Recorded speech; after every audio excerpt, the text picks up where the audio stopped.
Okay, Michael, shall I read the question? Yes. Even though I listen to Bhagavan's teachings and try to put them into practice as much as I can, why am I not able to let go of my liking to this world? Bhagavan said the real happiness lies within and it is infinite, but I still keep going after other things. Is this a sign of weakness, or I am more clearly aware of my attachment to this world due to the practice? Is relentless practice alone going to save us from this attachment to the world? Yes, it is. The reason we are still attached to this world is, as Bhagavan said in the previous paragraph, the paragraph 14, it is due to our aviveka. It's due to our lack of discrimination. Why do we lack discrimination? Discrimination is nothing but clarity. Because of the strength of our Vishaya vasanas, our minds are still relatively clouded. We may have achieved a certain degree of clarity, but still there's still a significant degree of clouding. Because of that clouding, we still, even though we understand and we say we are convinced by what Bhagavan has told us, but happiness doesn't lie outside, it lies only within. We are not really convinced. If we may be convinced at the surface level of the mind, but deep down, well, we are still lacking the conviction, because the mere intellectual understanding is not sufficient to remove the aviveka. The aviveka is rooted in the inner darkness. That inner darkness, the primal form of that inner darkness is ego. And the nature of ego is to have Vishaya vasanas. The stronger its Vishaya vasanas, the denser that darkness will be. By our relentless practice, by persevering in this practice, we are weakening the Vishaya vasanas. The more the Vishaya vasanas are weakened, the more we are achieving clarity. Or to explain the same thing in another way, what is it we are practicing? We are practicing being self-attentive. That is, we are attending to our fundamental awareness of our own existence, I am. That is the light that illumines the mind, thereby enabling it to know all other things. So the more we attend to that original light, what Bhagavan refers to in verse 16 of Upadēśa Undiyār as Manatin Tan Oli Uru Ordale, the mind investigating or knowing its own form of light. So the more we attend to this light, the light of I am, the more we are bathing in clarity, so to speak. And so our minds are being purified and clarified. As a result of this purification, this increased clarity, we are more clearly aware of the impurities that are still remaining. So you're correct in that also. That is, if we are the totally worldly person isn't worried about their vasanas, because they of course everything they are experiencing is a result of their vasanas, but they are not even able to recognize that it's their subtle inclinations that is what gives rise to the likes and dislikes, and the likes and dislikes are what give rise to the desires. That is, the vasanas give rise to the ichcha. The ichcha gives rise to the sankalpa, and the sankalpa gives rise to all the efforts we make, all the pravritti, all our outward going efforts are all driven by our desires. And our desires have sprouted from our likes. And the likes are nothing but the germinated form of our vasanas. So we are able to recognize this more and more clearly the deeper we go in this practice. And the more we're able to recognize the nature of these vasanas, we also are able to recognize how strong our vasanas still are. In spite of so many years of studying Bhagavan's teachings, trying to put them into practice, still our vasanas are so strong. what is the solution? Bhagavan has made it very clear in the 9th and 10th paragraphs of Nāṉ Ār. Sorry, I'm sorry, in the 10th and 11th paragraphs, I mean. In the 10th paragraph, he says, even though Vishaya Vasanas, which come from time immemorial, rise in countless numbers like ocean waves, they will all be destroyed when Swarupa Dhyana increases and increases. So the more Swarupa Dhyana means meditation or contemplation on our real nature. In other words, being self-attentive. The more our self-attentiveness increases, both in depth and in intensity and in duration, the more the vasanas will be weakened.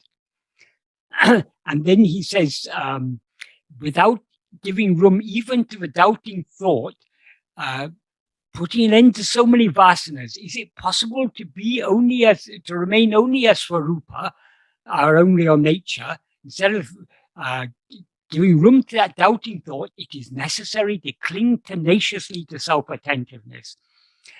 However great a sinner one may be, if instead of lamenting and weeping, oh, I'm a sinner, how am I going to be saved, one completely rejects the thought that one is a sinner and is zealous or steadfast in self-attentiveness, one will certainly be reformed or transformed, will be saved. In other words, that's the implication of that final verb, Uḷḷadu. So Bhagavan gives us a very, very great assurance here. And he continues the same assurance in the next paragraph. As long as Vishaya Vasanas exist within the mind, so long is the investigation who am I necessary. As and when thoughts appear, then and there it is necessary to annihilate them all by vicharana, self-investigation, in the very place from which they rise.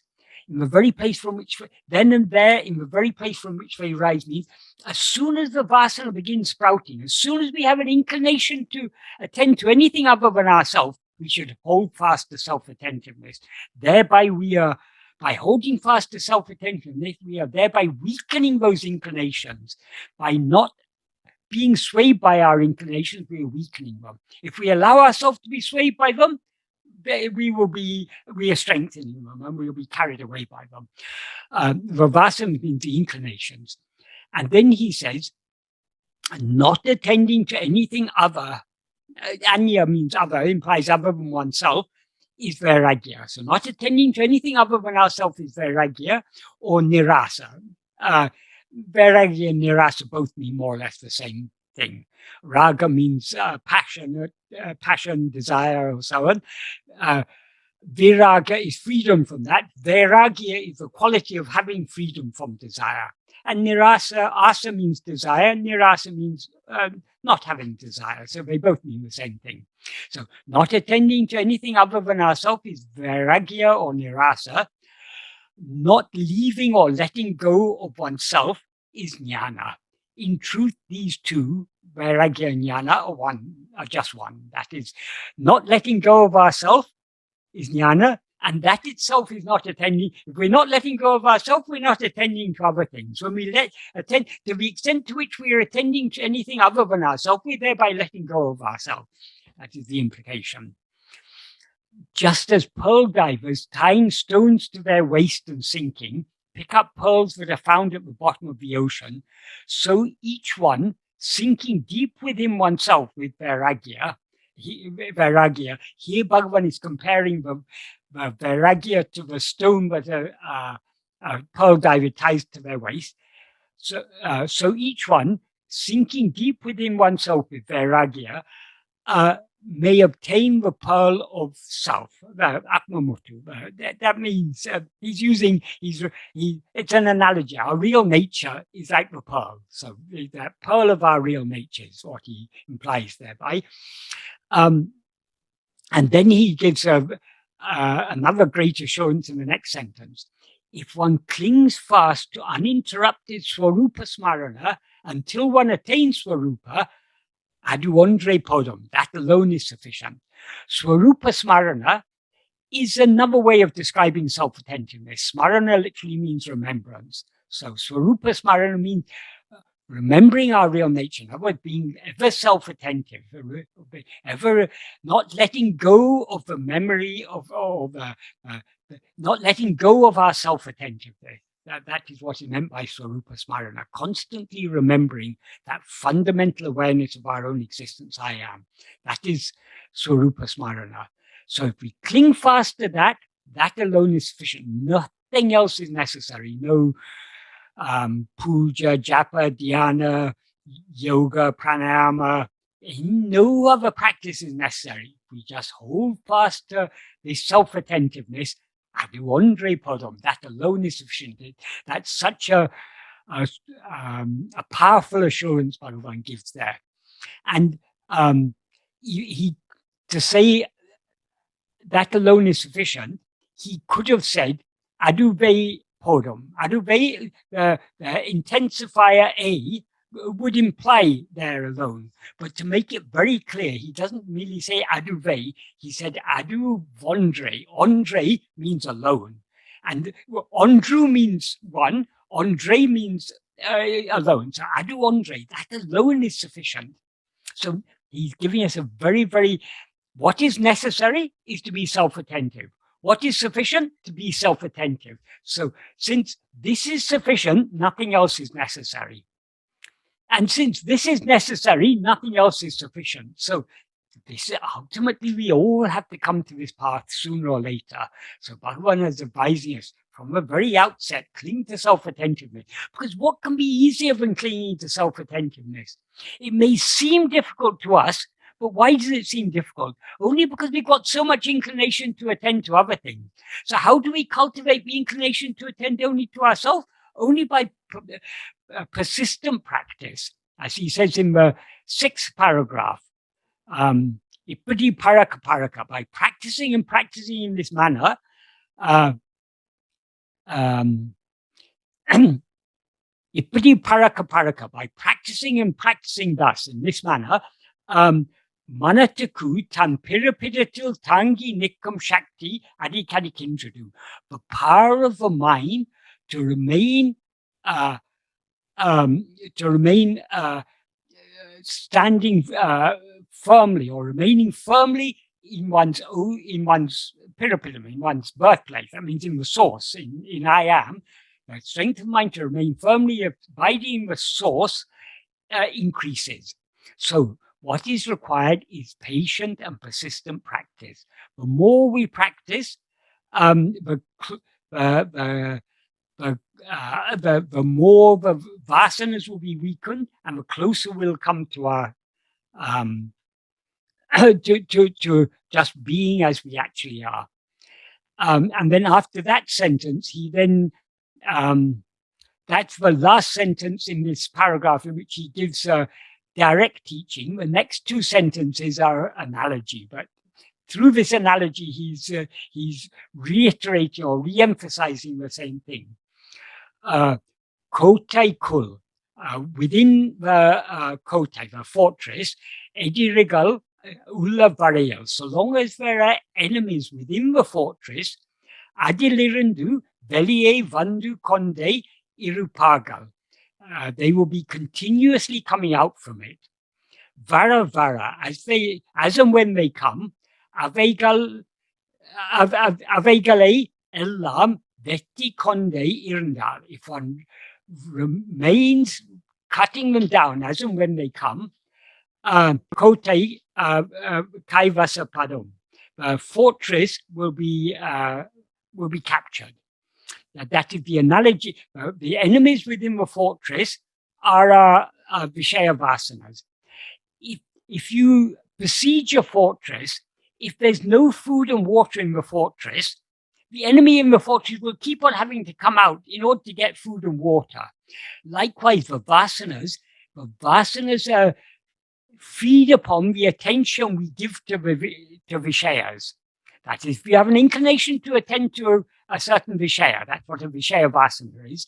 Vishaya means anything other than ourselves. So if we've got an inclination to attend to something, if we attend to that, we are thereby feeding and nourishing that Vasana, that inclination. So the they come out in order, the enemy come out of a fortress in order to distract our attention away from ourselves towards the shares. If we hold on to the self-attentiveness, we are thereby cutting them down as and when they come. And by this, Bhagavan gives us an assurance the fortress will be captured. So all that is required is patient and persistent practice. But the more we practice, the more painfully and clearly we will become aware of our own imperfections. Read what Bhagavan sings in Aruṇācala Stuti Panchakam, in Aksharamlai and other hymns. He sings of himself as the worst of the worst.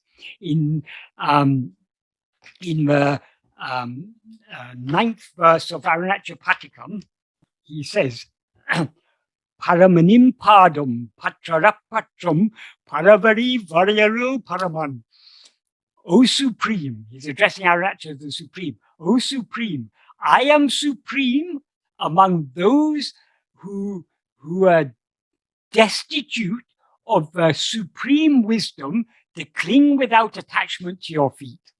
So our inclination to attend to anything other than ourselves is by allowing ourselves to be swayed by those inclinations, we are not clinging to his feet. So we are lacking that supreme wisdom because of the strength of our Vishaya vasanas.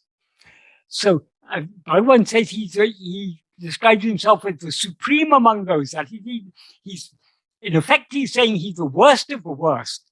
So this will be the state of mind of any true spiritual aspirant. The deeper we go in this path, the more we will become painfully aware of our own imperfections, our own shortcomings. We'll become aware of the strength of our Vishaya vasanas. And why vasanas are elements of our will. So we will see, when we see the strength of our Vishaya vasanas, we come to see, why are we not attending to ourselves? Because we don't yet want to attend to ourselves enough. Now, yes, we attend to ourselves a little, because we got a little liking for it, but we should be, Bhagavan says, nirantara sūpa smarana. It should be uninterrupted self-attentiveness. That is our aim. We may not be there yet, but that is what we should be aiming for. But why is our self-attentiveness so frequently interrupted by other thoughts, other cares and concerns and worries and hopes and fears and desires and so on? Because of the strength of our Vishaya vasanas and because of our weakness, the weakness of our vairagya. We keep on allowing ourselves to be swayed by our Vishaya vasanas. Why do we allow ourselves to be swayed by them? Because we want to be swayed by them. We still believe happiness lies in these external things. So it's inevitable when we're following this path. As we go deeper and deeper, we become more and more clearly aware of our desires, our attachments, our fears, what is those seeds that give rise to those vasanas? That is what we have become more and more clearly aware of. So what you are describing is the state of any true spiritual aspirant. You described it well. If you want a perfect description of it, read Aruṇācala Stuti Panchakam. Bhagavan has described it better than any of us can describe it. You finished with that question? Yeah, I finished that one, I think. So yes. The next one, Stuart is going to ask it directly, this question. Stuart? Hi, thank you, Christopher. And Michael, I'm not sure can you hear me? I can hear you, yes. Okay. I'm not sure anything else needs to be said. But, inquiring minds need to know. So I have two questions. One's very like a quick superficial question about linguistics and Bhagavan, and the other one is more content oriented. Which one should I ask first? Short one first. Okay. So, in English, we tend to call God he. Yes. We don't use it because that sounds like an object. Yes. I'm assuming something similar is going on in Tamil and Sanskrit. But would you say that that's only because of linguistic convention, not because? I assume that he means he Sarupa transcends gender, but there's no other way to describe without it being impersonal. Yes, but Bhagavan does often refer to God as he. Okay. He also refers to it as it, because God is Brahman. Do we refer to Brahman as he or she? Right. So these are all just conventions. Obviously, Bhagavan describes in verse 4 of Aruṇācala Navamaṇimālai, Bhagavan addresses Aruṇācala as Nāṉ Ār Nāṉ Ār Anna in Aham Nannaya. That is Anal, Lord, who of a form of light that transcends the form of Pen, means female, An means male, Ali means those who are neither male nor female. So it covers everyone who is not wholly male or wholly female. It covers gay, that the whole LGBT spectrum, we can say. So anyone who's not wholly male or female, Bhagavan includes all.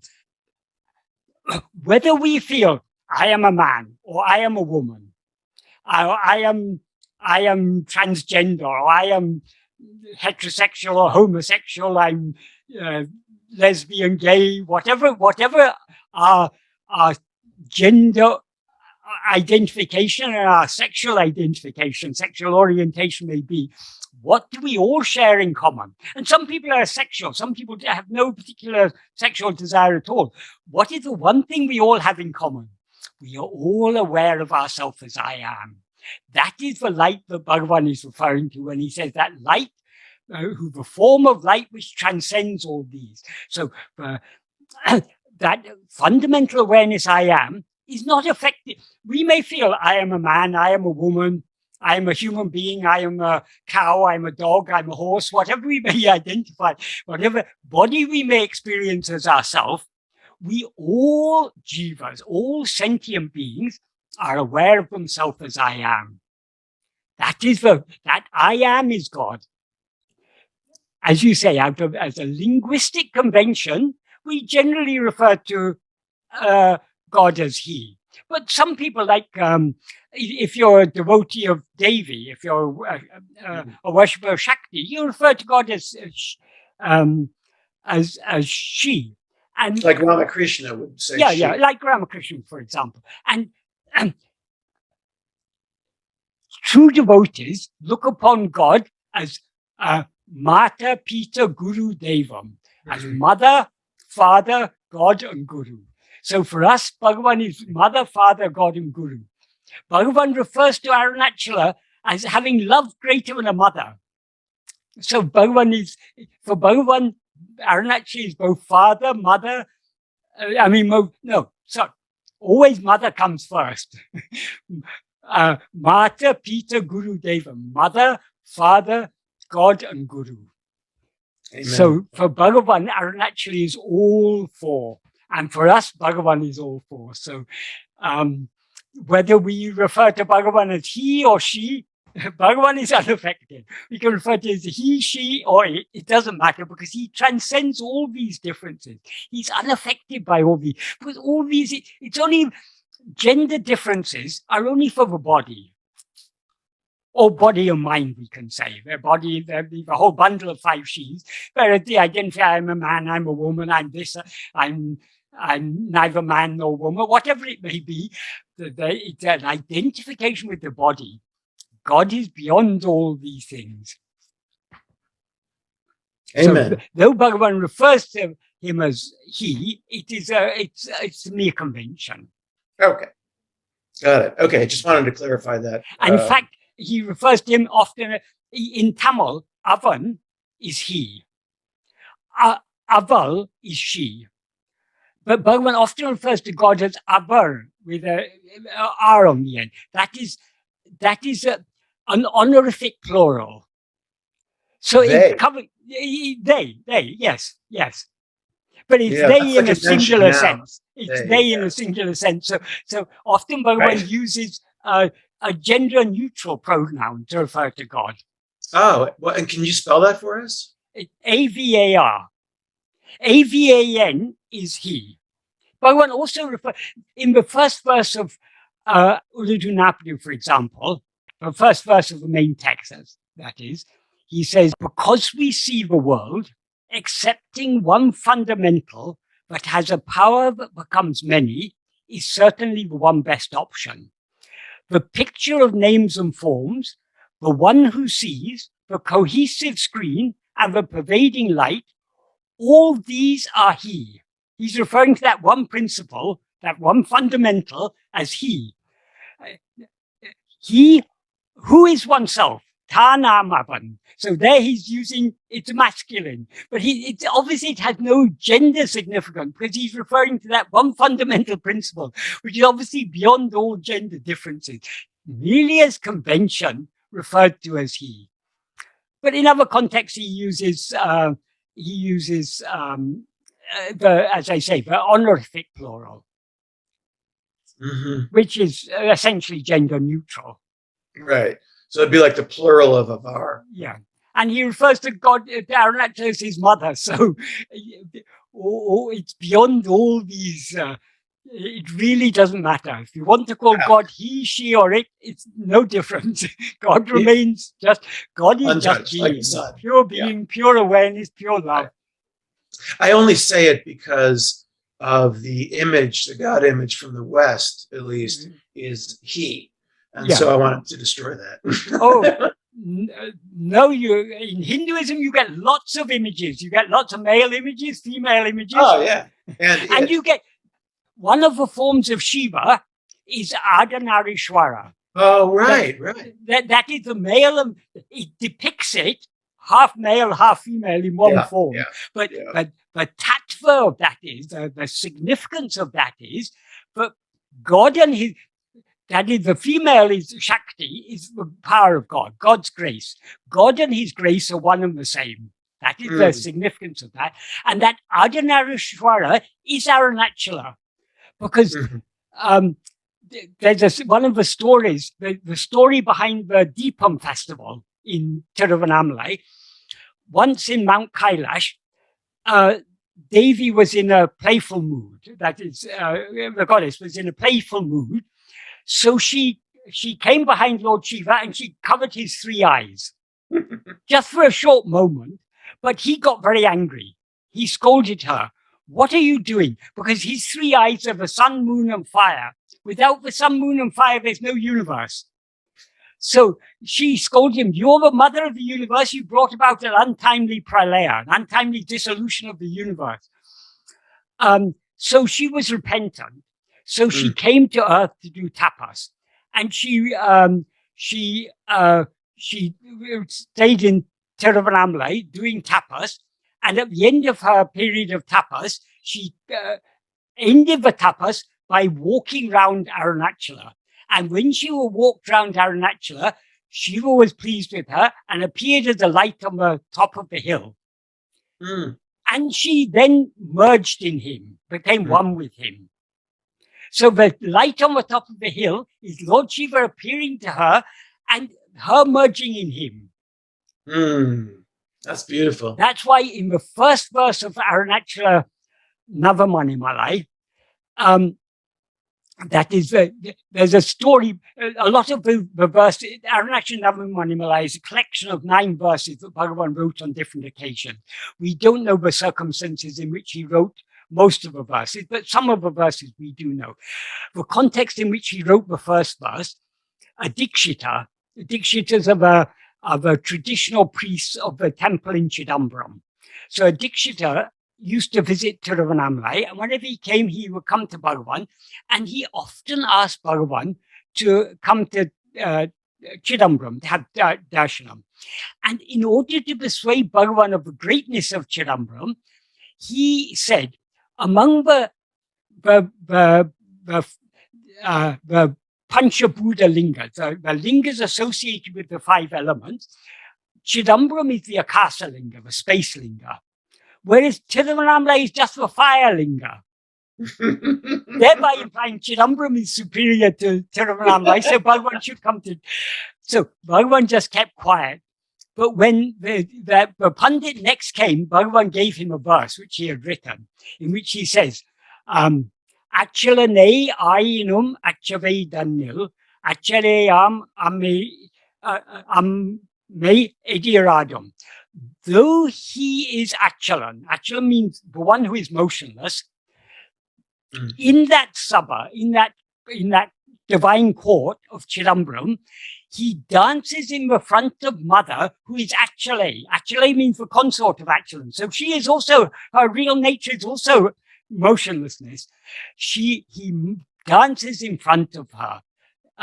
The reason is, there's a long Puranic story to that, but there are various Puranic stories about the dance of Nataraja.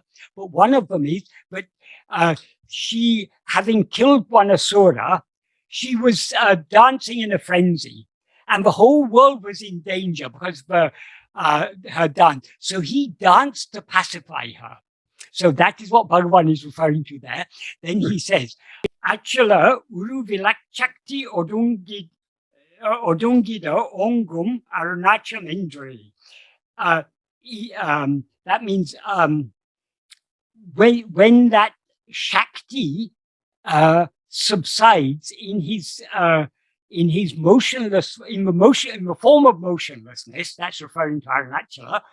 Ongum Arunachal Indri. Arunachala shines supreme. So whereas Chidambaram is where Shiva is dancing to pacify the Shakti, Tiruvannamalai is where she has merged in his motionless form, and there he shines supreme. Sadhuam explained this in a very nice way. The dance of Nataraja is the dance of Smarana, the fresh clarity of self-awareness that we experience when we begin to practice self-investigation. That dance of Smarana, by clinging more and more to that Smarana, the mind subsides and merges back into its source.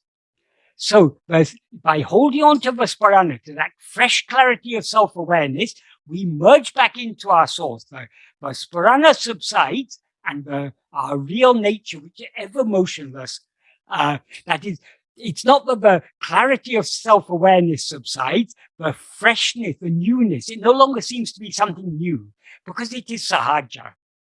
So all these Puranic stories and everything, they all have deep, very deep philosophical and spiritual significance. Absolutely. Yeah. Yeah. Thank you. That was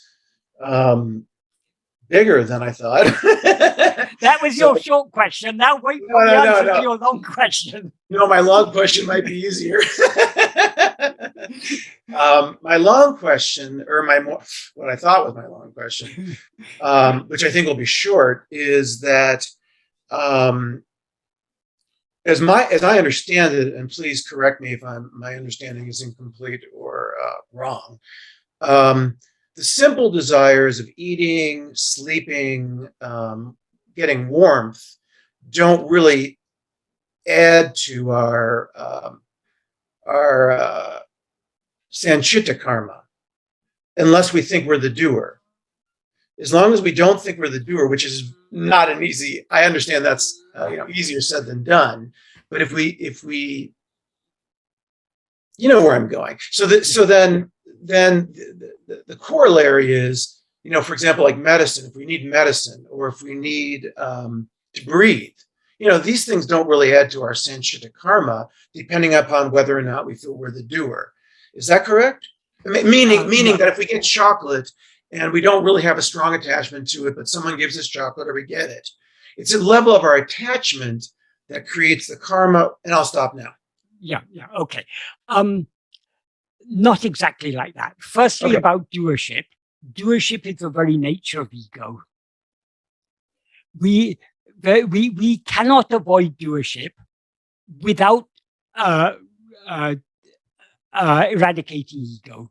Because why we experience ourselves as a doer? What are the instruments of action? It is mind, speech, and body.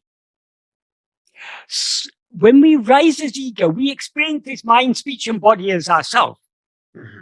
So inevitably we feel doership for whatever actions are done by this mind, speech, or body. I am sitting here. I am talking. I am listening. I am keeping quiet. I'm not doing anything. All these are doership because we're identifying with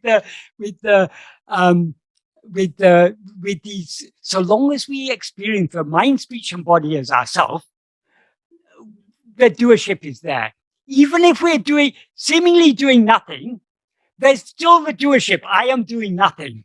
So doership, as Bhagavan said in that verse 38, I referred to it. If we are the doer of actions, we will experience the resulting fruit. When one knows oneself by investigating who is the doer of action, doership will depart and all the three karmas will come to an end. So karma will continue so long as we rise as ego. The very nature of ego is doership and experiencership of a nature of ego. So we cannot avoid doership without eradicating ego. Many people, Bhagavan said, you should be without doership. And they say, oh, how can I practice being without doership? Being without doership means being without ego. Yes. And how to be without ego? By clinging firmly to self-attentiveness. That's one thing. Second thing is, any inclination is by any vishaya vasana, any inclination to experience anything other than ourselves is binding us. And if we allow ourselves to be swayed by those vishaya vasanas, first it will lead to our attention moves away from ourselves. So the mind becomes active. The activity of mind leads to activity of speech and activity of body. So this is how agamya is done. So we can't just say, oh, the desire for food or the desire for these things is not binding us. Any desire is binding us.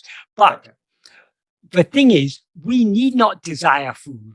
We need not desire air to breathe. So long as it is our prarabdha to live in this body, whatever is required to live in this body will be provided. Or if it's not provided, that means the end of the body is going to come to an end. We can live so many days without food, but sooner or later the body is going to drop off. So all these, both the hunger and the food all come according to prarabdha. Exactly the same with medicines. According to prarabdha, disease comes. According to prarabdha, medicine may come, doctors may come, treatment may come, or it may not come. It's all according to prarabdha. So, and the actions we need to do, if it is if you have a disease and a doctor prescribes a medicine for you, you can say, oh, no, it's all according to prarabdha, therefore I won't take the medicine. That is foolish, because if you take the medicine and the disease, that is according to prarabdha. So, well, if the doctor prescribes medicine, the sensible thing to do is to take the medicine. Whether it's going to do any good or not, we don't know. But usually we assume that doctors know better than we do. And when doctors prescribe medicine, we assume it's going to be good for us. Sometimes it happens that medicines that doctors have been prescribing for many years turn out to be not good. Like, I don't know if you know about the thalidomide case. Right? Oh, yeah, terrible. So many, terrible from our perspective. Yeah. So many mothers were prescribed by doctors this drug, thalidomide, which was supposed to make pregnancy so much easier and to remove pain and everything. But it ended up, after many years of that being on the market, being prescribed by so many doctors, it turned out it was causing so many deformities in the babies. So doctors are not all knowing, but generally we believe doctors know better than we do. If a doctor prescribes a medicine, it's reasonable in most circumstances to believe the doctor and to take the medicine. But whether we take the medicine or don't take the medicine, that's according to prarabdha. If it is our prarabdha, we cannot avoid taking that medicine. We'll be made to do that. That's why one says, in accordance with the prarabdha, he who is that will make us do. So if it's our destiny to take a certain medicine and to be cured, we will take that medicine and be cured. If it is our destiny to take that medicine and suffer some serious side effect, like most people who take this COVID vaccine are thereby protected from this COVID. But some people, 1 in a million or so, they get a blood clot, and some people have died as a result of the vaccination. That doesn't, but the chances of dying from a vaccination are minuscule compared to the chances of dying from COVID. So the sensible thing is to take the vaccine and leave everything else in Bhagavan's hand. We have the right to the action, leave the fruit to him. So like that, whatever the food that we are to get in this lifetime, the medicines we are to get, the water, everything, all that is to be experienced is already preordained. So whether we desire these things or not, they're going to happen. So we need not even have desire for medicine or desire for food, or if it is our prarabdha, these things will come and we'll take them without, we need not give a second thought to these things. That's why Bhagavan says in the 13th paragraph, when that one Parameshwara Shakti is driving all karyas, that means whatever ought to happen or whatever ought to be done, whatever should be done, he will make it. He will make all those things happen. So why should we feel I have to decide, should I take this medicine or should I not take this medicine?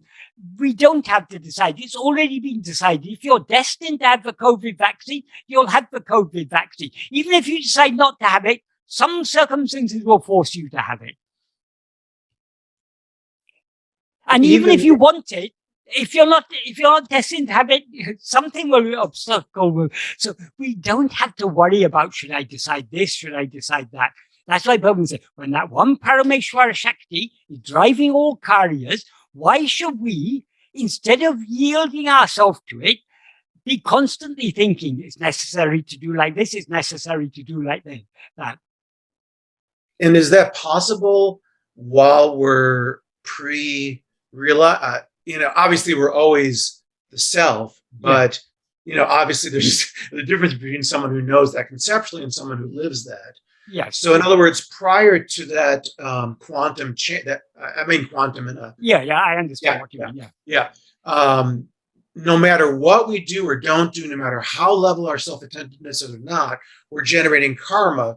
But the grace is that when we do this long enough, eventually the vasanas will die down, and then the grace will pull us through, will kick in. But until that grace kicks in, we're just going to generate endless karma.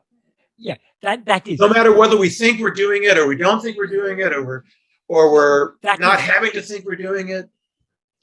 I'll stop with that. All karma begins. Well, the very first karma is our rising as ego. But as soon as we rise as ego, Bhagavan says, Urupatri, grasping form, it comes into existence. Grasping form, it stands. Grasping and feeding on forms, it flourishes abundantly. In verse 25 of Uḷḷadu Nāṛpadu. So such is the nature of ego. So grasping form, ego is a formless phantom. So grasping form means grasping things other than ourselves. So attending to anything other than ourselves, it's the very nature of ego to attend to other things. So, but when we attend to other things, our inclination to attend to those other things are the vasana, the Vishaya vasana.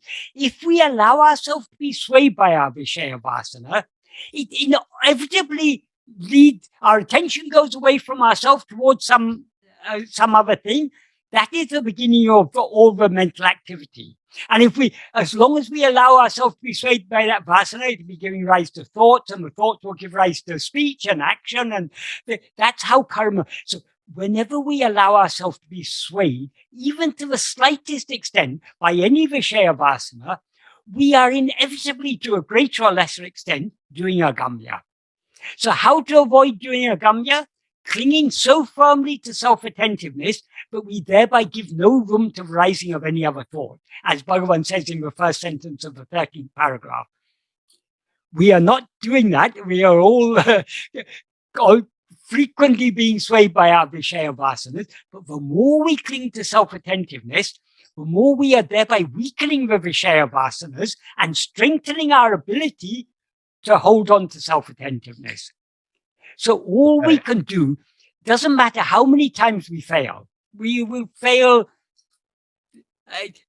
We will be constantly failing, but we should continue trying. Because the more we try, the more we will succeed. And the more we succeed, the more the vasanas are weakened, and the love to know and to be what we actually are will increase. Yeah. So failing is really just not really failing. It's just the process of not, yeah. Even It's not worldly, wrong or anything. It's inevitable. even the worldly people say the road to success is paved with failure. Right, right. If you've never failed, that means you've never tried. Right. So exactly. anyone who succeeds, we Okay, succeed because we try. And see. in the process of trying, we fail. Whether it's a worldly undertaking or this spiritual undertaking, it's the same. We inevitably fail. And that's okay. That's what we're supposed to do. Yeah, it's part of the process. Wait, yeah. Has anyone learned to ride a bicycle without falling off a bicycle? When we start to learn the bicycle, to ride a bicycle, we wobble and we fall and everything. Slowly, we get the hang of it. So without failing, without falling often off the bicycle, we're never going to learn, oh no, I don't want to fall off the bicycle. We'll never learn to ride the bicycle. So, right. Okay, Michael, just so you can pace yourself, we have 7 more questions. Okay, right. Well, I'm not very good at pacing myself. Can Michael please talk about burning through vasanas like OCD, obsessive compulsive disorder, which seem to chain one to the ego, asking to whom do these obsessive thoughts arise seems to make them stronger. They are repetitive, incessant thoughts that don't seem to subside except with time. What can one with such strong and forceful thoughts do when self-inquiry, though it's the desired path, is so challenging? Okay. Firstly, it's not just a matter of asking to whom. That is, Bhagavan gave us many pointers to the practice of self-investigation. Many of those pointers he gave in the form of questions, but he's not asking. We shouldn't be holding on to a pointer. We should be holding on to that to which is being pointed at. So when he says, and he doesn't even say, ask to who am I, to whom are these thoughts? He says, investigate to whom are these thoughts. So if we investigate, that means turning our attention back to ourselves. So, yeah, as I was just saying to Stuart, we all fail in this path. So if you've got obsessive thoughts, that is, those vasanas are particularly strong. Why are those vasanas strong? Because you've often allowed yourself to be swayed by them. But the more we allow ourselves to be swayed by any particular vasana, the more that vasana is thereby strengthened. So how to overcome those obsessive thoughts? By trying to hold on to self-attentiveness as much as possible. Okay, we will fail. We will fail so many times. But even a little bit of self-attentiveness will, if our mind is much agitated or much disturbed by thoughts, even a little self-attentiveness will calm down the mind. And the more we cling to that self-attentiveness, the more we will experience that the resultant calmness, the resultant peace. That is, thoughts are troublesome. Being without thoughts is so pleasant and peaceful. So not that being without thoughts is our aim. We shouldn't make that our aim, because if we make being without thoughts our aim, that can lead to manolaya. Our aim is to hold on to ourselves. But a byproduct of holding on to ourselves is other thoughts rise only when we attend to them. When we attend only to ourselves, we are not attending to those thoughts, so they subside. So the more we hold on to self-attentiveness, the more other thoughts will drop off. They won't get strengthened. It may seem that they get strengthened because when we try to hold on to ourselves, to our fundamental awareness, I am, then we become very clearly aware how strong these vasanas are, how much our mind is being dragged hither and thither by the vasanas. But we don't have to allow ourselves to be swayed by them. We may not be very strong. We may even often out of weakness succumb to the vasanas and be swayed by them. But we try to bring our attention back to I am. That is, whether the vasanas are giving rise to obsessive thoughts or whatever it may be, the essential problem is essentially the same. That is, the Vishaya vasanas is our inclination to attend to anything other than ourselves. The obsessive thoughts are just one particular kind of manifestation of that. But we are all obsessive in attending to things. From the moment we wake up in the morning to the time we go to bed at night, from the moment we begin one dream to the end of that dream, we are constantly attending to things other than ourselves. So we are all suffering from obsession with attending to other things. So the only way to overcome this obsession is to wean our mind off it. We wean our mind off it by trying more and more to cling to self-attentiveness. There may be times when we seem to be so weak and the vasanas seem to be so strong, it may seem to us sometimes that we are powerless to resist these vasanas. Then the next best thing is what Bhagavan has follow the example set by Bhagavan has shown us in Aruṇācala Padigam. He's prayed in so many ways for not allowing ourselves to be swayed by these vasanas. It's all the prayers ultimately amount to that, because all trouble is caused by allowing ourselves to be swayed by our Vishaya vasanas. And of course, what is the root of all these Vishaya vasanas? It's ego. So long as we rise as ego, we will have Vishaya vasanas, and we will tend to be swayed by them. But we are not bound to be swayed by them. We are always free to hold on to self-attentiveness. Or if we can't hold on to self-attentiveness, cry out with a yearning heart for Bhagavan's help. His help will never fail us. He's always there to help us. What is required? We need to surrender ourselves to him. He's always very willing to eradicate this ego, but he's not going to do so until we are willing to give ourselves wholly to him. So we must be willing to surrender ourselves to him. We must be willing to throw ourselves upon him. And as he said, however much burden we put on God, he bears all of it. So if we have obsessive thoughts, if we have phobias or manias or whatever it is, put that burden on Bhagavan. I can't do this. I try my best to cling to self-attentiveness, but I seem to fail every time. I surrender even this problem to you.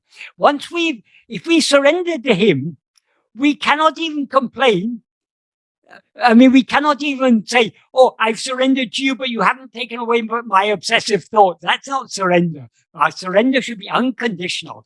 If you want to put me in hell with these obsessive thoughts, put me in hell. I leave it all to you. Our surrender must be complete and total. So Bhagavan he has said there are two ways. Ultimately, these two ways are one and the same. How we ultimately surrender, it is only by clinging to self-attentiveness. But in the process, that sense of putting that attitude of putting the burden on Bhagavan, of relying upon him. Bhagavan, I'm very helpless. I feel I'm unable to practice self-attentiveness, but you've told me to, so I will try. It's up to you to whether I succeed or fail. It's entirely in your hands. Let me try. So that willingness to follow the path that he's shown us should be there. If we try our best to follow this path of self-investigation and self-surrender, success is 100% assured. But he will do everything for us. We must do our little bit. We must express our willingness. Our willingness is expressed by our surrendering and holding on to I am. I hope this answers that question adequately. Yes, it's an anonymous question. Okay, right. I think it has. That's Yeah. from what I hear. So next one, this is from Prasad. Since prana and the mind rise together, does the subsiding of the mind in the self mean the prana is subsided as well? Yes, Bhagavan says that very explicitly in the 8th paragraph of Nāṉ Ār. Ahaya, therefore, when the manamadangam podu prananam, pranamadangam podu manamam adangam. Therefore, when the mind subsides, the prana will also subside. And when the prana subsides, mind will also subside. But the problem with pranayama, as he makes clear, is that when we bring about subsidence of the mind by pranayama, that results, well, at first it results in a relative calmness of mind. But if we take it far enough, it will lead to manolaya. And that is not benefit. That manolaya is of no use. Even if it's called nirvikalpa samadhi, Bhagavan said it's just manolaya. Just like we make no spiritual progress in sleep, we can make no spiritual progress in any state of manolaya.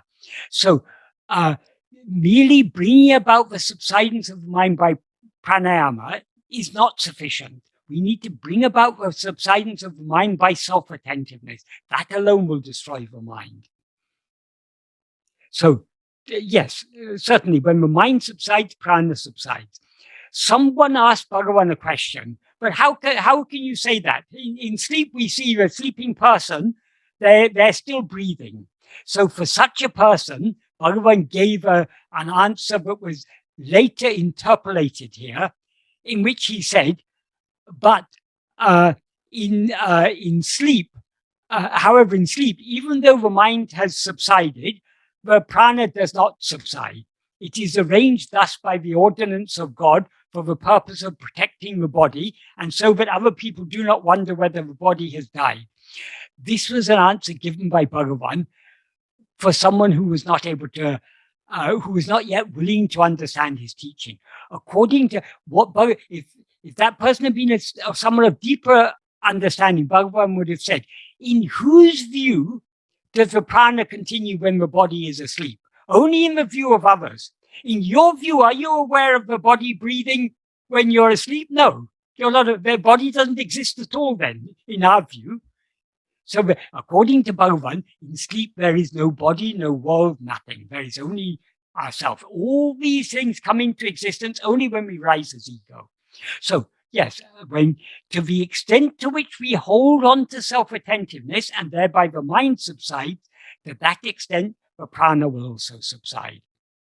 And if we bring about the complete merging of the mind by self-attentiveness, that is manonasa, and that is the end of all.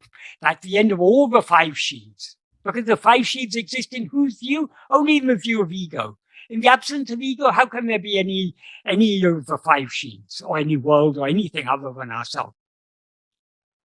So the next question is, Elena would like to ask you directly. Elena? Okay. Yes. Thank you very much, Christopher. Hello, Michael. Hello. Hello. I just wanted to ask whether it is, or not whether, of course I understand that it is very important to think that this world is just an illusion. But I just wanted to hear again from you how really it is important, because we constantly mention world as something that creates a big problem for us, and we are also the part of this world, and the whole thing is a problem with which we constantly are fighting. So yeah. I just wanted to. Yes. Are we part of the world? We seem to be part of the world because we're aware of ourselves as a body. Yes. And only when we're aware of ourselves as a body are we aware of the world. Both in waking and in dream, exactly the same thing happens. We rise as ego, experience ourselves as a body, and through the five senses of that body, we see a world which seems to be outside. The reason Bhagavan taught us, spoke so much about the reality of the world, that is, in this path of this path of self-investigation, this is the path of jnana, the path of knowledge. It begins with understanding. If we don't understand the teachings properly, we won't be able to practice them properly. That is, if we don't understand that we are not any phenomenon whatsoever, we're not any object, we're nothing that appears or disappears, when we attend to ourselves, we'll be looking for something. Where is this I? As if this I is something other than ourselves. So to the extent to which we have a clear and deep understanding of Bhagavan's teaching, to that extent we'll be able to go deep in the practice. So understanding is not sufficient, but it is necessary. The existence of the world, that is, in whose view does the world exist, does the world appear? It appears only in the view of ego. There are two fundamental characteristics of ego. As ego, we are always aware of ourselves as I am this body, and we're aware of things other than ourselves. So the awareness of anything other than ourselves is the nature of ego.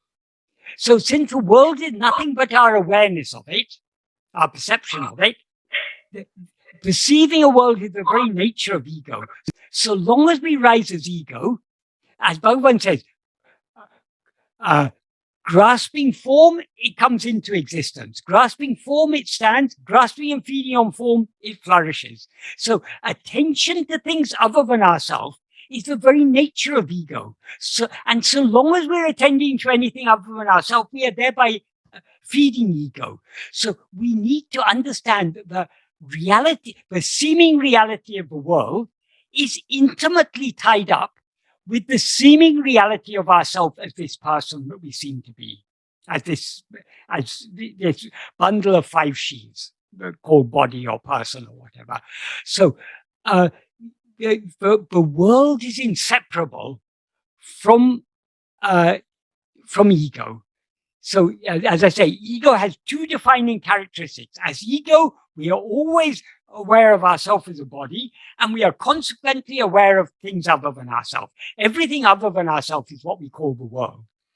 And the world, there seem to be two worlds. There's the physical world that seems to be out there, and there's the mental world inside, all our thoughts, feelings, and perception. But all these, when Bhagavan talks about world, he's talking about both these worlds, both the seemingly external world and the seemingly internal world. All these it is the nature of ego to experience things other than itself. Since the nature of ego is to experience things other than itself, so long as we continue attending to anything else, we are feeding and nourishing ego. Therefore, we need to hold on to ourselves. And only by holding on to ourselves, we thereby withdraw our attention from other things. That is how we bring about the dissolution of ego. Our real nature is pure awareness. Pure awareness means awareness that is aware of nothing other than itself. So long as we are aware of anything other than ourselves, so long as we are aware of the slightest multiplicity or otherness, change, appearance and disappearance, anything that appears and disappears is something other than ourselves.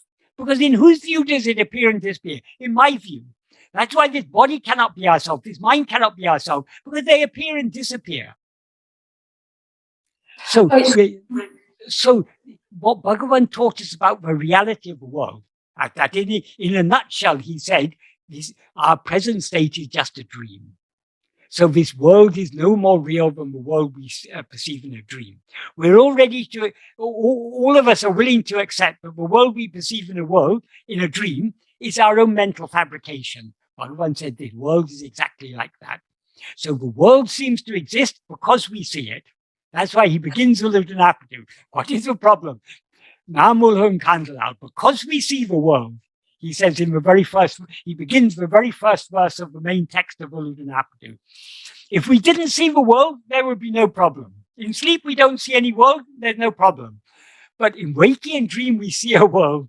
Why do we see a world? Because we've risen as ego. So that's why many of the verses of Uḷḷadu Nāṛpadu are devoted to pointing out the cause for the appearance of multiplicity, the cause for the appearance of the world is only our rising as ego. So if we understand this, we will also understand, once we have a clear and comprehensive understanding of Bhagavan teaching, we will also clearly understand what is the practice. Yes, thank you very much, Michael. I just, my question was whether it is very useful and helpful to remember always that what is just a dream. I also remember this incident described by David Godman after his talk with Annamalai Swami. Annamalai Swami mentioned this incident when they were sitting with Bhagavan in the hall, and the dog Jackie was sitting also there, and some other dog came into this hall, and Jackie started barking at this dog, and Bhagavan told him, just close your eyes, just close your eyes, just close your eyes, and Jackie immediately obeyed, but people were continuing looking at this dog who came into the hall, and Annamalai Swami said that it was a great lesson to everybody, that actually, as I understood it, it's just about that we should not even pay much attention at the world, because it is just something that we... Yes. Exactly. That's why Bhagavan says in the 19th paragraph of Nāṉ Ār, it is not appropriate to let one's mind dwell excessively on worldly matters.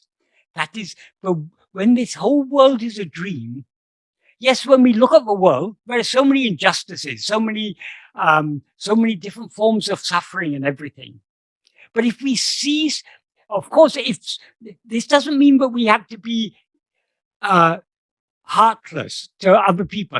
If some hungry person comes to us and asks for food, and if we've got food, we should certainly share the food with them. We shouldn't think to ourselves, oh, this is all a dream, I need not feed this hungry person. We take so much care about feeding this body, taking care of this body, we should be equally concerned about the welfare of other bodies. But if in a dream, if you're seeing suffering, if you're seeing people starving, or if you're seeing a war or a pandemic, or inevitably in any world, there'll be different forms of suffering. Suffering is the very nature of the world. So when we see suffering in the world, can we alleviate all the suffering we see in the world? No, we can't. There are so many wars going on, so many famines, so many natural disasters, so many man-caused disasters. There's very, very little we can do to solve all these problems by looking outwards. But there's one way in which we can solve all these problems in one stroke.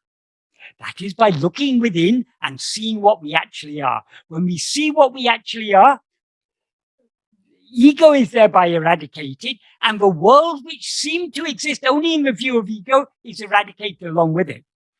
And then the truth will be clear, but it's not even a case that there was once an ego and now it's been eradicated. There never was any ego at all. We were always as we were, so there never was any world. So the ultimate truth is ajata. But until we reach that point where we are so clearly aware of ourselves that we know we alone exist, there is nothing else even seems to exist. Until we reach that point, this investigation is necessary. So long as there are Vishayas appear because of our Vishaya vasanas. When we allow our attention to go away from ourselves, the Vishayas appear. So as long as Bhagavan says, as long as there are Vishaya vasanas in the mind, so long the investigation of who am I is necessary. That it means so long as Vishayas appear to us, so long the investigation is who am I is necessary. Therefore, whatever may appear, to whom does it appear? That is what Bhagavan tells us. So whatever may appear, we should turn our attention back to ourselves. Yes, I just noticed that even in relatively calm state, anyway, our perception of the world is very strong. Because like you absolutely, of course, by the way, I myself wanted to even to quote this first verse from Uḷḷadu Nāṛpadu. So long as we see, because we see this world. Yes, but I mean that we somehow unconsciously are so much attached. It is so something so strong, very strong. Because, like I said, even in calm state, even without some strong thoughts, without some problems, we anyway somehow we can maybe even physically feel how we go, how we follow in our the deepest inclination to go out, to see, to perceive it like something really serious, like something really valuable or something absolutely real. That is why I asked, maybe it is yes, beneficial to think that it is not real, actually. Yes, but another thing that's very important to understand in this context, so long as we experience this body as ourself, the world will seem to us to be real. When we are dreaming, so long as we are dreaming, the dream world seems to be real. Why does the dream world seem to be real? Because what is actually real is only ourself. But since we experience ourselves as if we were a body, that body seems to us to be real. And since that body is a part of the dream world, the whole dream world seems to be real. But as soon as we wake up, that's as soon as we leave that dream and come to this dream, our identification with that dream body is severed. It comes to an end. As soon as we cease to identify that dream body as ourself, we immediately recognize, oh, that wasn't real. It was just my own mental fabrication. So the reason the world seems so real to us is because we take this body to be ourself. So long as we take this body to be ourself, the world will inevitably seem real. So, but it's very important to understand that no matter how real it seems to be, it is all no more real than the seemingly real world we saw in the dream. It's all our own mental fabrication. And it appears because we look at it. Because we see the world, there seems to be a world. There's no world actually. The world appears only because we look at it. Because we give much value to this world. And I also understand... Inevitably, if the world is real, then yes, my hunger is real, my feeling heat or cold is real, so I need food, I need clothing, I need shelter. And though I've got enough food today, what about tomorrow? What about the next day? How will I pay my rent next month? So we want to accumulate more and more money. So all these needs come into existence because we've identified ourselves as a body, and therefore the world seems to be perfectly real. And therefore our mind goes after the world. That's why understanding the unreality of these things, and also understanding, as Bhagavan said, that all that we experience in our life is according to prarabdha. So yes, we need food, clothing, and shelter. Or at least this body needs food, clothing, and shelter. These are all already preordained. How much food we are is to be available to us, and how much money, how much shelter, how all these things, it's already preordained. And what we need to do in order to get the food that we need to nourish us, it all happens according to prarabdha. So we need not be concerned about these things.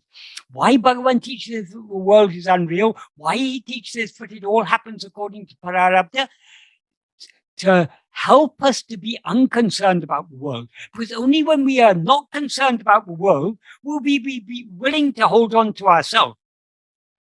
If we believe the world is real and that it all depends on us, no, I can't afford to attend to myself. I've got to go out and work. I've got to do this. I've got to do that. I've got to take care of my family. I've got so many responsibilities, and there's so much suffering in the world. I've got to alleviate the suffering of that I see.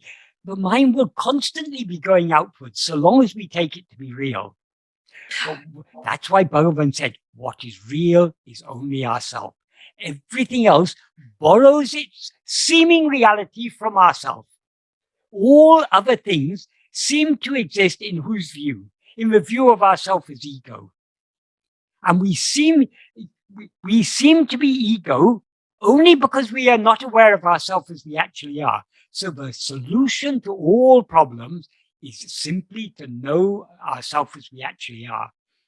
So we need to have a comprehensive and coherent understanding of Bhagavan's teaching. Then we will understand how every element of his teachings, the law of karma, the unreality of the world, all these things, everything has its place. But we need to understand the place it has. We are not to be endlessly considering arguments why the world is unreal and all these things. We need to have a basic understanding, and then we need to understand that, apply that understanding in practice by holding on to what alone is real, namely I am.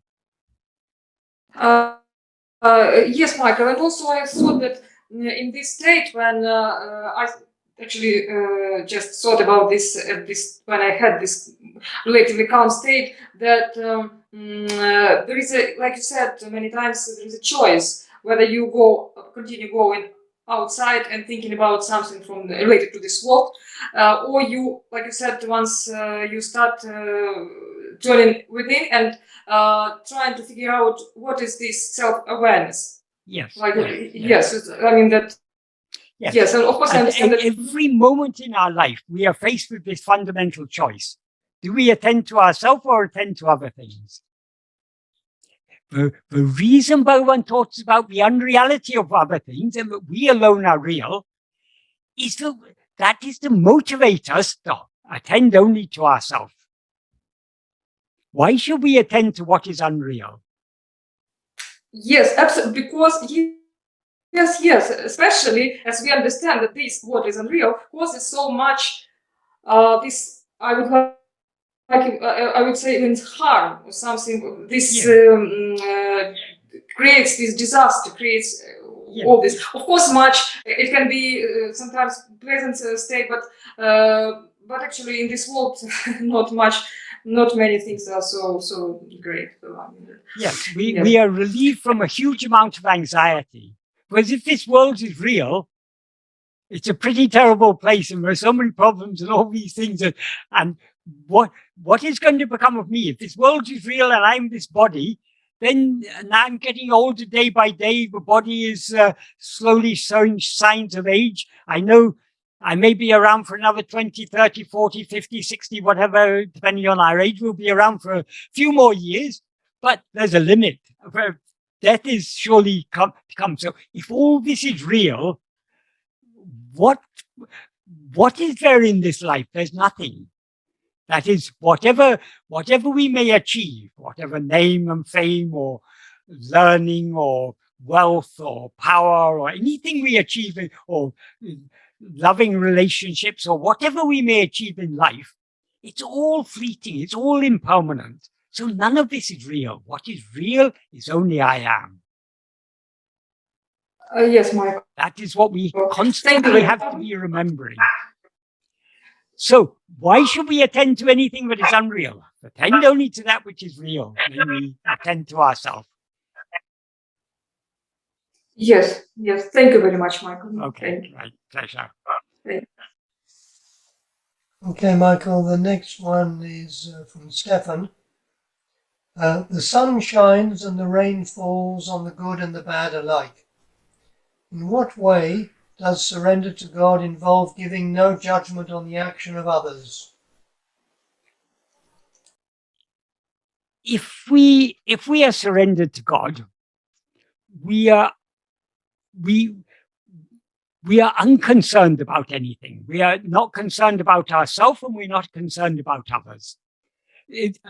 When I say not concerned about ourselves, we're not concerned about the person we seem to be, because we leave everything in the hands of God. And why do we surrender to God? Because we know that everything is happening. That one Parameshvara Shakti is driving all karyas. So everything is happening according to his will. Why should we concern ourselves with it? Yes, this world, there are good people in this world, there are bad people in this world. And in fact, all of us are a mixture of good and bad. No one is wholly good, no one is wholly bad. Right? Some of us tend to, as Bhagavan says in that 19th paragraph, some of us have more asubha vasanas. So when the mind is under the sway of asubha vasanas, we call it the bad mind. When it's under the sway of subha vasanas, we call it the good mind. So why should we be judging others? We have our own burden of vasanas to be concerned about. Why should we be concerned about others? Yes, some people, because we're all at different stages in we're all on a path of spiritual development. So at the early stages of spiritual development, we've got lots of very strong asubha vasanas. As we progress, slowly become more spiritually mature, we become a better person in the view of others. That is, the asubha vasanas tend to be replaced by subha vasanas. But we still take ourselves to be a person. So perfection lies not in being a good person, but in not being a person at all. So we have to slowly, by understanding Bhagavan's teachings and applying them in practice, we have to lose we need to cease being concerned about the world. That doesn't mean that we have to be very careful when we apply this. When our attention goes outwards, the world seems to be real. So long as we are having care and concern about the person we seem to be, we should be equally concerned about others. So, because otherwise, if I care only about this person, if I care only about Michael, that is selfishness. That leads to a strengthening of ego. So by treating others as we would want to be treated ourselves, by having the same concern for others, for the welfare of others that we have for ourselves, that is one way of weakening ego. But that's a very superficial. That's only at the beginning. We have to go deeper and deeper within. The more we go deeper within, when our attention comes outwards, we'll naturally feel compassion and care and concern for others. Like Bhagavan, the ocean of infinite love and compassion. Why? Because he didn't see anything as other than himself. He saw us all as himself. So I hope that answers that question. Thank you. Yes, thank you. Okay, so next question. The knowledge tells us God, Guru and Self are one. Thereby we are God. When you say God chooses what we should experience for myself, it creates a kind of separation and a presumption that we are the non-existent jiva. Is this kind of reasoning counterproductive? As in, we are giving the jiva a kind of reality. You said your mind when you were not finished quite. Sorry. Your mind when you were speaking. You said your mind when you were speaking. With growing clarity, I see that this is not my mind. Thoughts and the notion of a think are only seeming appearances. Okay. What is the root cause of all separation? We are aware of a seeming separation between ourselves and God. We're aware of a seeming separation between ourselves and the world. I am this person. I'm not this microphone in front of me. I'm not the PC. I'm not the table. I'm not this window. I'm not this table or chair or anything. I am only me. So long as we rise as ego, we limit ourselves as a particular name and form, as a particular person. And so that separation seems to be there. What God actually is what we actually are. So as Bhagavan says in verse 24 of Uḷḷadu Nāṛpadu, Irukam ikayal isa jivagal oru poraleyava undipara. That is, by their existing nature, God and soul are one substance. So we are not different from God in substance.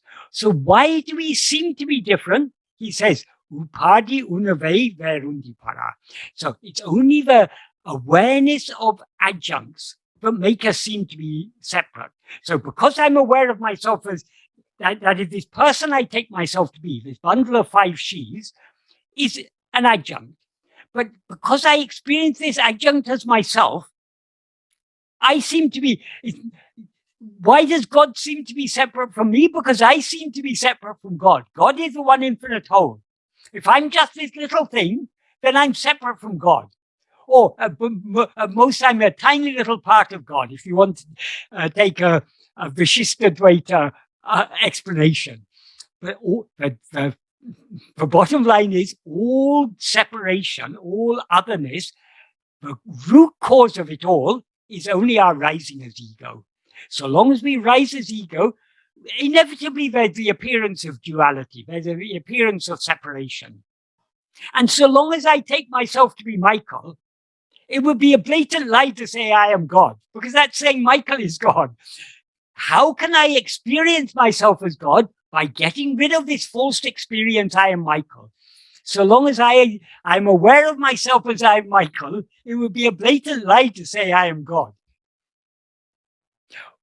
What I actually am is God, but not myself as this person that I seem to be is God. So if you want to be free of all separation, of all otherness, of all duality, of all multiplicity, you need to turn within and merge back into your source, merge back into yourself, into what you actually are. I hope that adequately answers that question. Or is there anything else to be asked on that? I think it's anonymous, so... Okay, right. No, that is... people say by this we're creating duality, by that we're creating duality. Duality is caused by our rising as ego. Once we have risen as ego, we cannot deny the seeming existence of duality. That doesn't mean duality is real. It's totally unreal, but it seems to exist. There seems to be duality. There seems to be separation. What is the fundamental duality? The fundamental separation is the distinction between subject and object. So long as we rise as ego, we are the subject, everything else is object. So that fundamental duality of subject and object is inevitable when we rise as ego. So how to put an end to it? If this fundamental duality is put an end to, everything else is put an end to. So how do we put an end to this? Only by ceasing to rise as ego. How do we cease rising as ego? Only by holding on to ourselves and thereby knowing and being what we actually are.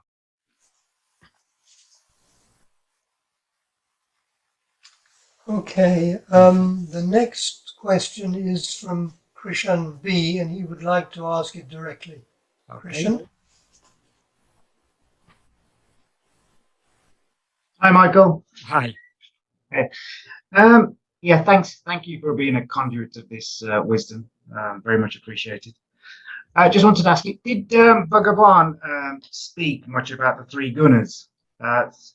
Sattva, Rajas and Tamas. Did he believe that these 3 qualities pervaded Prakriti, material reality, and that we are like a unique configuration of as jivas, we're a unique configuration of all of these 3 qualities?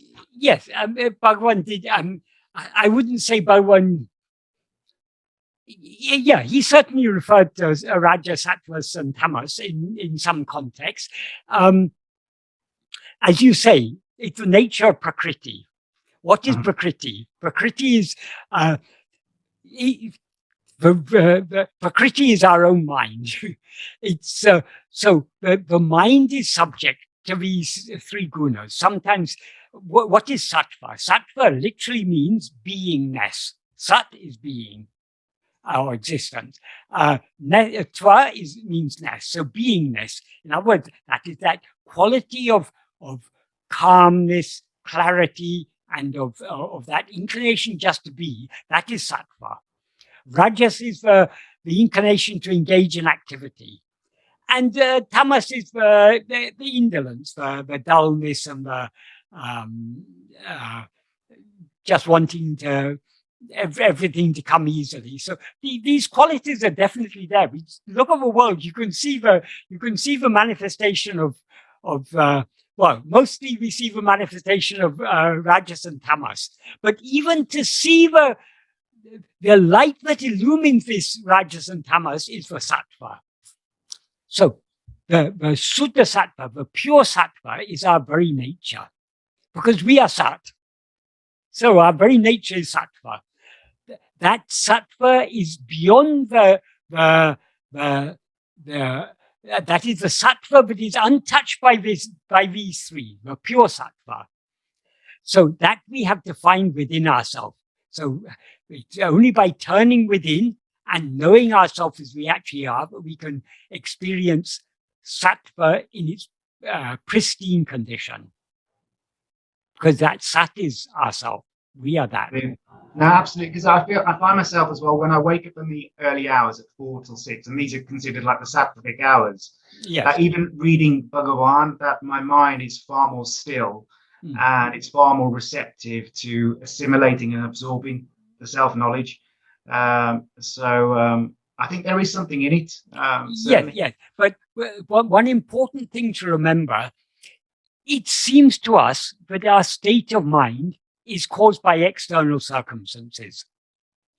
But actually, the external circumstances are caused by our mind. The whole world is nothing but our own mental projection. So we shouldn't be waiting for favorable external circumstances. Okay, I will meditate on myself in the morning because then my mind is in a sattvic state. By all means, take full advantage of that time. But don't limit your practice just to that time. Okay, later in the day, we get caught up in so much activity and so many pressing concerns may be there. Even in the midst of it all, even in the midst of the battlefield, we must continue trying to be self-attentive. Yeah, no, so absolutely. ultimately, the sattva is to be found in ourselves. We can't rely upon external circumstances.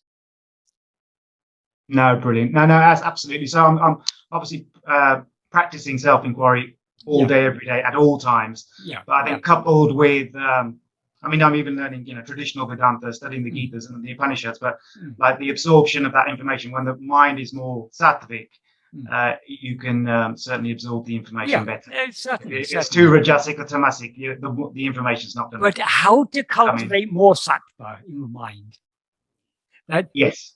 That is by this following the path that Bhagavan has taught, by self-investigation and self-surrender. Slowly, we are diminishing the strength of Rajas and Tamas.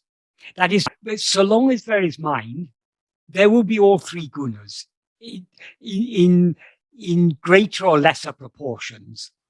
So the more we follow Bhagavan's path of self-investigation and self-surrender, the more the sattvic quality of the mind will increase, and the tamasic and rajasic qualities will decrease. So the work that is to be done is internal. It's by turning within. Yes, it's useful to Bhagavan's teachings are a useful guide. Even studying Gita and Upanishads and everything, because these are all pointing, ultimately they're all pointing at the same thing. Absolutely. But the problem is that many people who study all the older texts, they get caught up in the philosophizing, in the reasoning, and they miss the point. For instance, Bhagavan has said, well, what is one of the fundamental teachings of Vedanta? Tattvamasi. What is the practical implication of that? They analyze that in so many ways and analyze what is meant by Tvam and what is meant by Tat, and so many. You can go on philosophizing about that till the end of time. But what we should understand, as soon as we are told Tattvamasi, if Tat is me, then I need not be thinking about Tat. All I need to do is to attend to myself. We need to investigate. That is, till now, we've been looking for things outside ourselves. We've been looking for God or Brahman or happiness or knowledge or whatever. We've been looking for it outside ourselves. The Upanishads say, you yourself are that. that means we need to stop seeking outside. We need to seek within. So that's why Bhagavan said, endlessly studying these all these texts is of no use. We need to have a basic understanding, but then we need to apply it in practice. Yeah, no, absolutely. It's certainly not an intellectual exercise for me. I think anything that I learn, if it's dissolving me, then that's the main thing. Right. Thank you so much for that, Michael. Okay, right. Namaste. Namaste. Okay, Michael, so the next question is, the desire to be in places conducive to sadhana stroke self-inquiry, such as Arunachala or Ganga, is also vasana. However, by being in places where we cannot follow our usual mundane vasanas and can strengthen the satbhava is helpful, isn't it? Sorry, I will not be... Oh, okay, and then she says she may not be present, but I think actually she might be present. Okay. Okay, yeah. Yes, if we think something is good for us, beneficial, spiritually beneficial for us, it is reasonable to try for that. For example, if we think it is good to live in Tiruvannamalai, it is good to try for that. But if it's our destiny to live in Tiruvannamalai, we will be there. If it's not our destiny, we will not be there. So we need not be, if supposing we have an opportunity, or it looks like there may be an opportunity for us to move and to live in Tiruvannamalai, and if we think that will be good for us, and if all the circumstances are right, by all means try for that. If it fructifies, that is because it's prarabdha. If it doesn't fructify, if in spite of all your efforts you're not able to go there, do not be perturbed by that, because whatever is allotted to us in our prarabdha is what is most favorable. So if we are now not in Tiruvannamalai, if we're in some other corner of the world, that's fine. That is where Bhagavan wants us to be now. If and when he wants us to be in Tiruvannamalai, we cannot avoid being in Tiruvannamalai. So we have to leave it's good to do within reasonable limits. It's good to do what we think is good. So if we think it's good to try to live in Tiruvannamalai, by all means do so. But we have the right to the action, not to the fruit thereof, as Krishna says in Gita. So if you think it would be good to live in Tiruvannamalai, by all means make reasonable efforts to live in Tiruvannamalai. If it happens, it's his will. If it doesn't happen, it's his will. So equally way, it's either good. Either way is equally good. So, but because we now still feel that we have a doer and that things depend on us, okay, then we make some efforts to do what we think is good and to avoid what we think is bad. But if the bad comes and sits on our head, so be it. That's his will. As far as vasana is concerned, yes, everything is a vasana. But among the Vishaya vasanas, some vasanas are more subha, some vasanas are more asubha. So we can take it the liking to be in Tiruvannamalai is a subha vasana.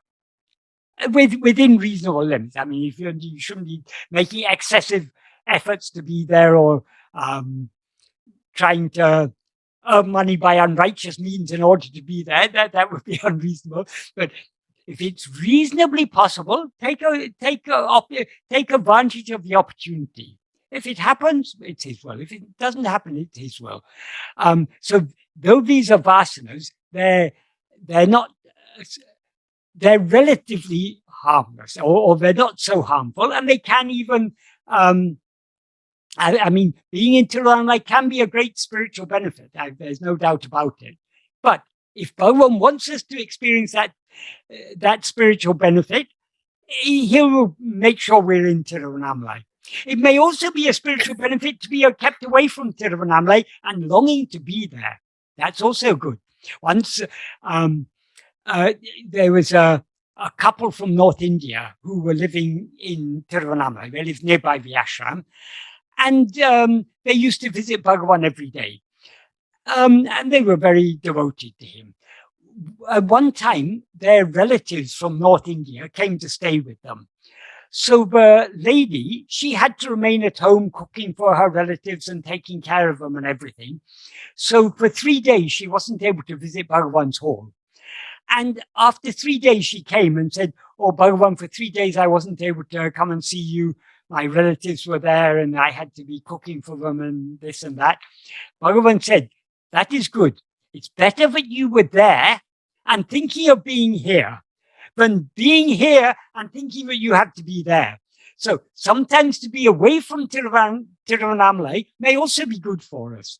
If we have that yearning to be there, then that is maybe better to be far away with a liking to be there than to be there and thinking about so many other things.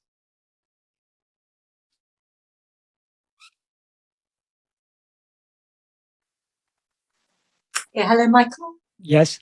Yeah, I just think I have such a longing.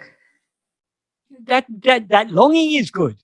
If it is Bhagavan's will, it will happen. Even if it's not Bhagavan's will, but still the longing is good, because that's love for Aruṇācala. Love for Aruṇācala.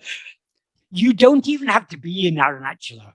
Smaranat Aruṇācala, mere remembrance of Aruṇācala is enough. So because of your longing to be there, your mind is dwelling on Aruṇācala. That is good. Perhaps if you're not there now, Bhagavan considers it better for you to be away from Tiruvannamalai, longing to be there, rather than being there and thinking about so many other. If you were to actually go there, who knows, your mind may start playing all sorts of mischief. That is ultimately the problem lies in our own mind. And where is Aruṇācala? It is that which is ever shining in our own heart as eye. So we are never actually away from Aruṇācala. But so long as we take ourselves to be the body, Aruṇācala seems to us to be in the form of a hill. So being in the presence of that hill, being close to Bhagavan's Sanidhi, where Bhagavan lived for so many years, that is very good. But if it is Bhagavan's will that we should be there, we should take full advantage of being there by trying to follow what he has taught us, by trying to turn our attention within. Even if we are not there, we should still be trying to do the same thing. I think this is what's happened. I used to live for many years in a holy place. Yes. And I had to come back to look after my parents, my elderly parents. Yes. And it's just that longing. Yeah, I can understand. I have the supreme good fortune of living 20 years in Tiruvannamalai, and I expected to live all my life there. But Bhagavan had other plans. And when I was first away from Tiruvannamalai, I had a very great longing to return. But over time, I've come to understand. I mean, I still have a great liking to go whenever Bhagavan makes it possible. But over time, I've come to understand wherever Bhagavan places us, that is what is best for us now. Okay. That doesn't mean we shouldn't long to be there. That longing is very good. Okay. Thank you, Michael. Right. Thanks so much. Right. Pleasure. Okay, so this is the last question I have now. Does practicing Soham meditation naturally lead one to self-awareness? Not necessarily. Bhagavan did not recommend the practice of Soham Bhavana. The reason is, it's a mental activity. The idea, I am he, I am Brahman, that is an idea. That is something that is anya. It's something other than ourselves.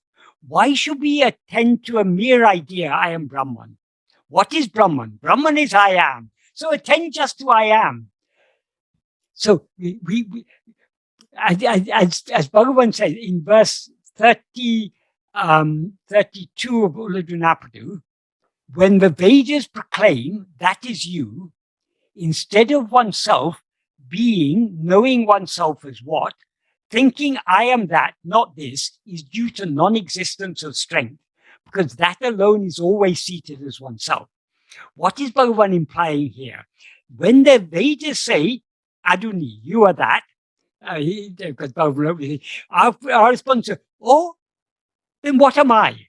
That is, the The whole purpose of the Mahavakya, you are that, is to turn our attention away from seeking that as something other than ourselves, to seeking that, to turn our attention back to ourselves, because we alone are that. There's no that other than we.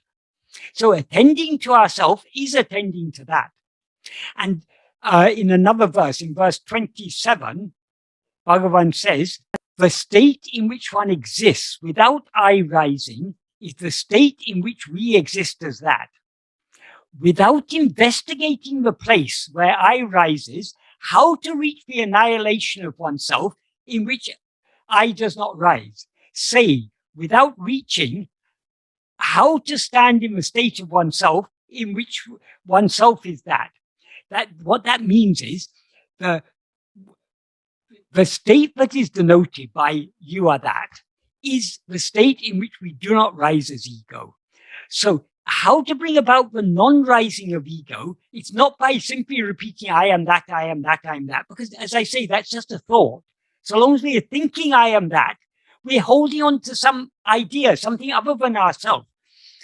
Forget about don't forget, that is, what is the import of that saying, you are that, or I am Brahman? If I am Brahman, why should I think about Brahman at all? Let me attend only to I, because Brahman is some other unknown thing. Well, Brahman isn't some other unknown thing. Brahman is nothing other than I. So why should we think of anything other than I? The thought I am Brahman is something other than I. The idea I am Brahman is an idea we picked up sometime in our life. We weren't born with the idea I am Brahman. We are not always aware I am Brahman. We are aware of ourselves as just I am. That which is always shining in our heart as I am, that is Brahman. So in order to experience ourselves as Brahman, we just have to remain as we are. That's what Bhagavan means by the state in which one exists without I rising. In other words, we shouldn't rise as ego.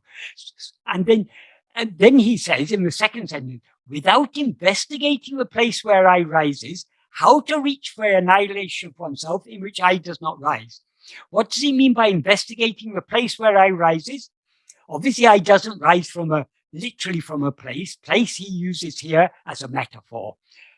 The place where I rises is the source from which I rises. In other words, what is the source from which I rises? Only from ourselves. In sleep, what exists? Only our fundamental awareness I am.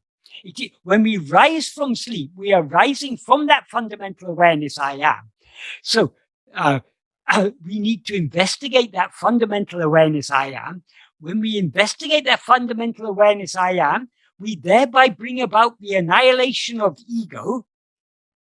That is the state in which I doesn't rise. That is the state in which we are that. So Bhagavan recommended only self-investigation. That is, many people, they studied the Upanishads, the Brahma Sutra, the Vedas, the Bhagavad Gita, the commentaries on them. They've studied so many texts, but they don't grasp what is the practical implication. Bhagavan's teachings are all about what is the practical implication. So when the Vedas say you are that, what should our response be? Oh, if I'm that, then what am I? We should investigate ourselves. We cannot know that by looking away from ourselves. If we are that, if we're looking at anything other, if we're attending to anything other than ourselves, we are not attending to that. If we want to attend to that, we need to attend only to ourselves. The thought I am that is something other than ourselves. So stop thinking the thought I am that. What is that thought I am that pointing at?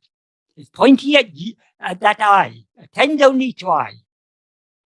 Is this a clear answer, or? Because it's very important to understand this distinction between Soham Bhavana and Vichara as taught by Bhagavan. Bhagavan asked us to attend only to I, not to anything other than I. So we need to leave aside all thoughts, even the thought I am Brahman, we need to leave aside and hold on only to I. That is true Brahma Dhyana. The crux of the matter is no thoughts, not even the thought I am Brahman, not even that. Because Bhagavan said, our real nature is the pure awareness I am. I am this or I am that is ego. So even who is it who is thinking I am Brahman? It is ego thinking I am Brahman. So why should ego be thinking I am Brahman? Let it investigate itself and find out what it actually is. Then it will find Brahman, because what it is actually Brahman. What it actually is Brahman. So we cannot find Brahman merely by thinking I am Brahman. We can find Brahman only. Brahman is that which is shining in our heart as I. Hold on to I, and Brahman will reveal itself. Right. So then Elena has just come up with a. Okay. She just wants to ask another question. Michael, I just wanted to ask another question. What you recently said. I mean that you said that it is good to. It is okay to think about to have this longing for going to Aruṇācala. But you said that it is not okay to think about I'm Brahman. In my opinion, in most cases, it is better to ask who am I instead of both of these things. What do you think?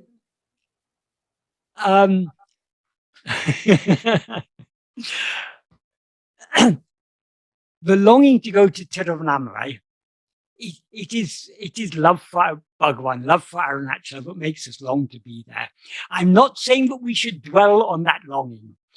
That is, if that longing is there, it's okay to have that longing, but that is, who is it who has the longing? We should be turning our attention back to ourselves. And that's why I said it's not even necessary to live in Tiruvannamalai. If it's our destiny, we will be there. If it's not our destiny, we will not be there. But like Bhagavan said to that lady, it's better that you were at home thinking of being here than being here and thinking of what you need to be doing at home. So, so long as our mind is going outwards, it's good to think about Aruṇācala. But thinking I am Brahman is missing the point of the teaching. That is the whole point of the teaching. I am Brahman, you are that, is if we understand what is the practical implication. If I am Brahman, then what do I need to attend to? I need to attend only to myself. If I'm attending to the idea of Brahman, or the idea that I am Brahman, the idea I am Brahman is something other than myself. So your question is a nice one. But they're two entirely different subjects. Better than longing to be in Tiruvannamalai is actually attending to ourselves. But so long as the mind comes outwards, out of our love for Bhagavan and our love for his teachings and our love for his love for Aruṇācala, it is reasonable for us to have a liking to be there. But that shouldn't be our sole purpose in life. Because then we'll go there and then our mind will still be restless. Just like our mind is now restless to be in Tiruvannamalai, the restlessness will not come to an end when we go to Tiruvannamalai. We need to achieve that freedom from restlessness here and now by attending to ourselves. Yes, thank you. This is what I was thinking about. So yes. we very different thing. That is, different advice is given at different levels. What is appropriate to say in one context may not be appropriate to say in another context. So they're two quite separate things. Bhagavan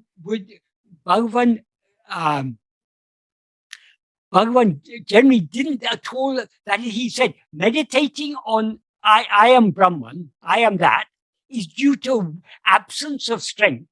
In other words, it's only weakness of mind because we're missing the point. The point is you are that. Since we are that, we have to attend to ourselves. So Bhagavan calls that weakness of mind. But when people asked about Nama-rupa Upasana, worshipping a name and form, Bhagavan justified that. He said, so long as you take yourself to be a body, what are you doing to this body? You're every day you're getting up, you're having bath, you're putting on nice clean clothes, you're feeding the body. This is exactly what they're doing in the temple. They come and they give a bath of Abhishekam to God. They put nice clean clothes and they offer food, naivedyam, and they worship, just like we are worshipping this body as I, they are worshipping that idol as God. So long as we take this body to be I, there's no wrong in taking a name and form to be God. Why? Because so long as we take this body to be I, or inevitably God seems to be something other than ourselves. Because this little person I now seem to be cannot be God. God is the one infinite whole. So that by our rising as ego, we create that separation between ourselves and God. So it's better to worship God in name and form than to be thinking I am God. Because thinking I am God is a fundamental misunderstanding. If we are God, we should attend only to ourselves. If we are the person that we seem to be, then we should be worshipping God. It's appropriate to worship God in name and form. It's very interesting, by the way, how you explained it. So when we... It's not my explanation. Bhagavan himself explained it. Okay. Because it makes sense. If you think about Aruṇācala and Bhagavan, it's like some worshipping actually, because yes. But when you think you are God, I'm God, it means that you are something different from you. Yes, there is an object. Yes. There is an object. Yes. In verse 4 of Uḷḷadu Nāṛpadu, Bhagavan says, Uruvam tānayin ulu paramatran. If oneself is a form, the world and God will be likewise. And if oneself is not a form, who can see their forms and how? So long as we take ourselves to be a form, even if we think of God as formless, that is an idea. That idea is itself a form. So we cannot conceive of a formless. That's why Bhagavan says in verse 3 of Aruṇācala Aṣṭakam, Ninayan uruvena eniye nanna nilamise malayanam nilayine nidan. When I approach thinking of you as a form, you yourself stand as a hill on earth. Unnuru aru ena unnidil vinnokura ulahu alayam tarum oruvan okkum. If one thinks of or meditates upon your form as formless, one is like someone who wanders around about the world in order to see the sky. The sky is the sky is nothing but space. It's the ever-present space. We don't have to go anywhere to see it. But if we are trying to meditate on God as formless, that means we are having an idea God is something formless. That idea is itself a form. So it's self-defeating to think of God as formless. So how to experience God as formless? He gives the answer in the next sentence. Unnuru unul unalara unnida. When without thinking one thinks of your form. How do we think of his form without thinking? Here he's referring to his real form, which is that which is shining in our heart as I. So when we attend to ourselves, we are meditating without meditating, thinking without thinking. Because thinking means attending to anything other than ourselves. When we're attending to ourselves, so what Bhagavan means by thinking without thinking is being self-attentive. So when without thinking one thinks of your form, one's own form, in other words, one's own separate individuality or ego, will cease to exist like a sugar form placed in the ocean. Why does Bhagavan say a sugar form placed in the ocean? He's actually referring here to an old analogy, which is placing a salt doll in the ocean. When you place a salt doll in the ocean, it will dissolve and become the ocean because it's salt and the ocean is salt water. Why does he use the word sarukare here, which means sugar? Because in the southern part of Tamil Nadu, in the Brahmin community, and maybe some other communities, it is considered good etiquette not to talk about salt. So if you're eating a meal and you want to have a little bit more of salt, you ask for, is there a little sugar? Because you're not eating a sweet dish, you're eating a savory dish. When you ask for a little sugar, people will understand you mean salt, and so they'll offer you salt. So that's why he says a sugar form placed in the ocean. What it implies is it's like placing a salt doll in the ocean. So if we think without thought on his real form, that's on I am, we will dissolve him like a salt doll in the ocean. And then he says, Ene yan aribura, when I know myself, enuru veru edu. What else is my form? In other words, the implication is, when I know myself, what is my form other than you? That is, my form and your form are one and the same.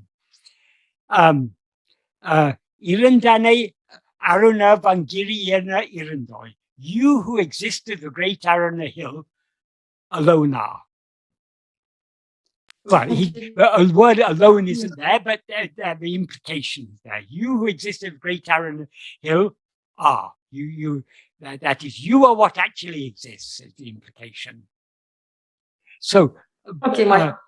So Bhagavan is here. He is pointing out the fallacy of trying to take God to be something that's formless. Equally well, thinking I am God is not the way to experience God as ourselves.